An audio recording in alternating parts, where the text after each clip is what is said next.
Hola y bienvenidos a mi canal de YouTube una vez más. Hoy tenemos el caso de las chicas del radio o The Radium Girls. Sé que este video es un poco diferente al resto de los casos que tengo en el canal, pero es muy interesante y quería hablar de esto hace bastante tiempo. La historia de las chicas del radio también nos es útil para entender qué estaba pasando en aquellas épocas cuando se descubrió la radiación y por qué es tan peligrosa. Acá arriba, en la que está en pantalla, les voy a dejar el resto de mis casos. Acá tienen mis redes sociales por si quieren seguirme en alguna de ellas. Y sin nada más que decir, comencemos.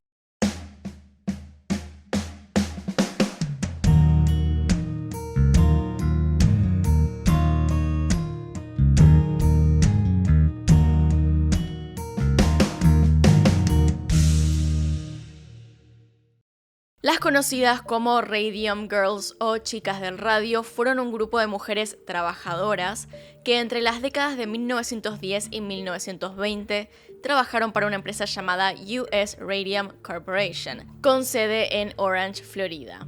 Estas mujeres trabajaban pintando relojes con una pintura especial hecha con el elemento químico radio. Así que antes de comenzar con el caso en sí, vamos a aprender un poco de química y física. El radio es el elemento número 88 de la tabla periódica. Se encuentra naturalmente en minas de uranio en pequeñas proporciones. Fue descubierto a finales de la década de 1890 y estudiado por los físicos Henry Becquerel y el reconocido matrimonio de Pierre y Marie Curie. Posteriormente, estas tres personas ganarían un premio Nobel por sus estudios sobre la radiación y radioactividad. El radio se caracteriza por ser uno de los elementos más radioactivos que existen. El tipo de radiación que emite es conocida como radiación ionizante, es decir, radiación con la suficiente energía como para interactuar de manera activa con la materia. Digamos, más simple, el núcleo de los átomos de los elementos altamente radioactivos están cargados de muchísima energía. Tanta energía que no la pueden controlar. Es por esto que necesitan expulsar dicha energía. Una forma de simplificar un poco más esto es imaginar que expulsan esta energía a través de bolitas.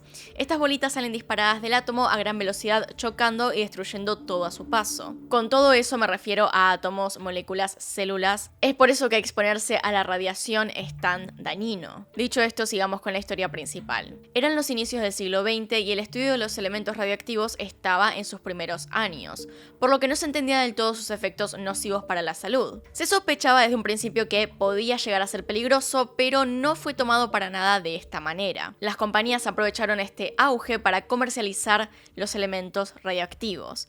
En ese entonces se presentaba al radio como un objeto mágico al cual se le atribuían cosas como energizante y rejuvenecedor, vendiendo productos como cremas para la piel, maquillaje y hasta agua mezclada con radio.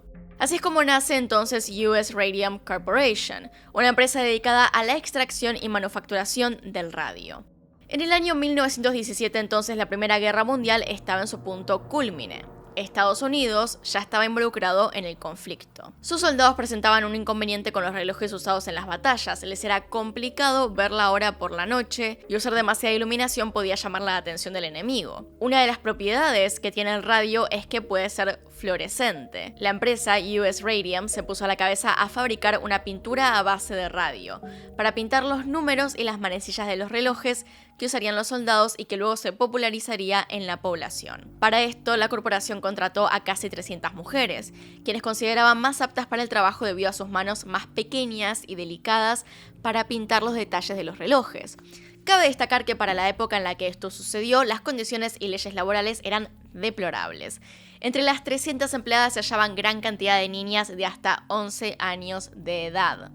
El trabajo de las mujeres consistía en usar un pincel para pintar los números y las manecillas. Ya de por sí el hecho de estar expuestas al radio era algo extremadamente peligroso. Pero como si esto fuera poco, una de las indicaciones era que constantemente tenían que estar poniendo los pinceles en sus labios para dar punta al pincel y tener más precisión a la hora de pintar los números. Por lo tanto, estaban ingiriendo dosis de radio todos los días. Ahora bien, salvo que estés expuesto a dosis muy altas de radiación en poco tiempo, los efectos de esta pueden tardar años en ser visibles.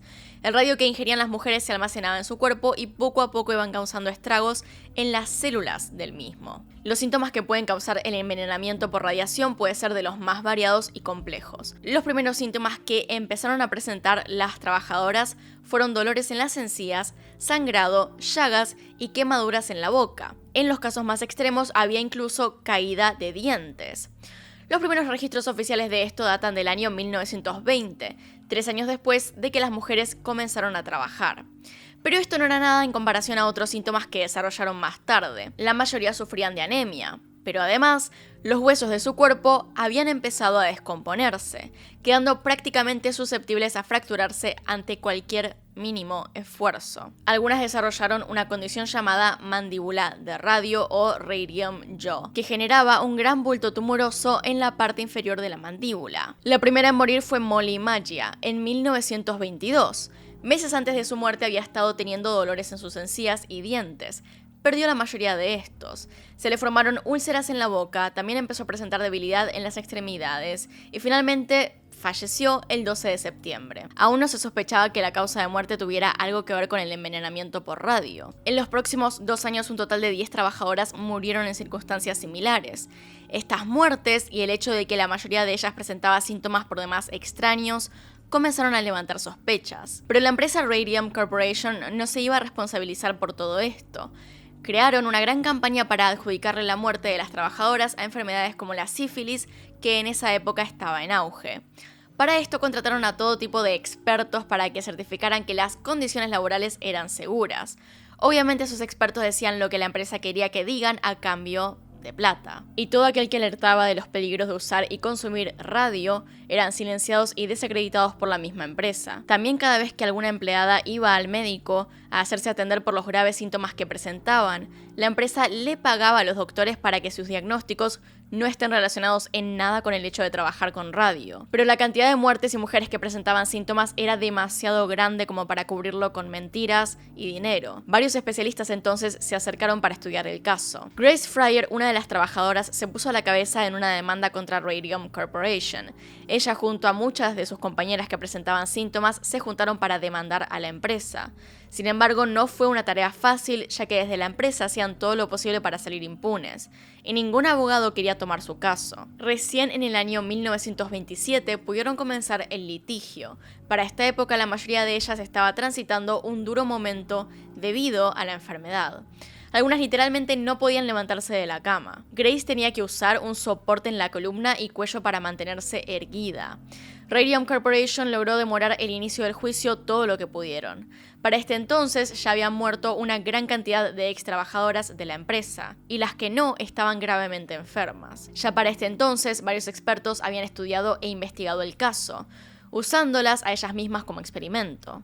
Se descubrió que los huesos de las mujeres que ya habían fallecido estaban llenos de radio, el cual por cierto tiene un promedio de vida de 1600 años, por lo que los restos de todas las mujeres que murieron siguen siendo radioactivos a día de hoy y lo van a seguir siendo por unos cuantos años más. También se descubrió que el envenenamiento que sufrían era tal que cuando respiraban exhalaban radón, que es el elemento químico número 86 de la tabla periódica, nombrado como Rn. Cada una de estas mujeres se había vuelto un foco de radioactividad andante, haciendo que sea peligroso siquiera estar cerca de ellas. De hecho, hay datos de varios casos en que los familiares de las trabajadoras murieron por estar expuestos a la radiación que ellas mismas emitían. No hay datos certeros, pero se estima que poco más de la mitad de las mujeres que trabajaron en esta empresa murió a causa de envenenamiento por radio. Finalmente se ganó el juicio y cada una fue indemnizada con $10,000, además de la cobertura de todos los gastos médicos y una pensión de $600 anuales. Cabe aclarar que $1 en esa época equivalen a 15 de hoy en día más o menos. Un detalle igual lamentable es que para cuando se ganó el juicio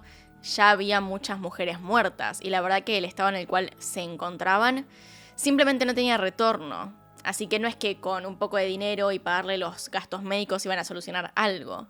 La solución vino después, justamente con la prohibición de usar el radio en estas condiciones. El caso de las entonces conocidas como Radium Girls marcó un precedente histórico en el mundo y Estados Unidos, no solo por su aporte a la ciencia demostrando los efectos nocivos para la salud proveniente de materiales radioactivos, sino también en el ámbito de los derechos laborales y de las mujeres. Su caso fue pragmático y sirvió de ejemplo y base para la creación de futuras leyes para adquirir derechos de los trabajadores. Es un caso bastante importante del cual aprender, pero aparte de todo les quiero recordar que se usaba para todo este elemento. Hay muchos ejemplos de casos de personas usando elementos con radio que terminaron muy mal. Digamos que este en particular es uno de los más famosos y uno también de los más explicativos de lo que puede ocurrirle al cuerpo en contacto con este elemento. Pero aparte de todo, tuvieron que enterrar a estas mujeres en ataúdes especiales por la cantidad de radiación que emanaban. Y como dije antes, este elemento tiene tantos años de vida que hasta ahora cualquiera de ellas puede ser radioactiva. Se tomaron las medidas que se pudieron, obviamente, pero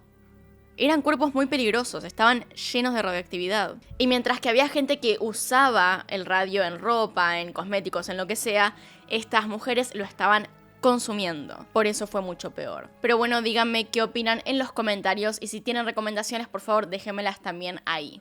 Acá están mis Patreons y los miembros del canal. Gracias por apoyarme a través de estos medios. Y sin nada más que decir, acá tienen un video nuevo, acá tienen un video recomendado. Se pueden suscribir haciendo clic en mi cara y nos vemos en otro video. Adiós.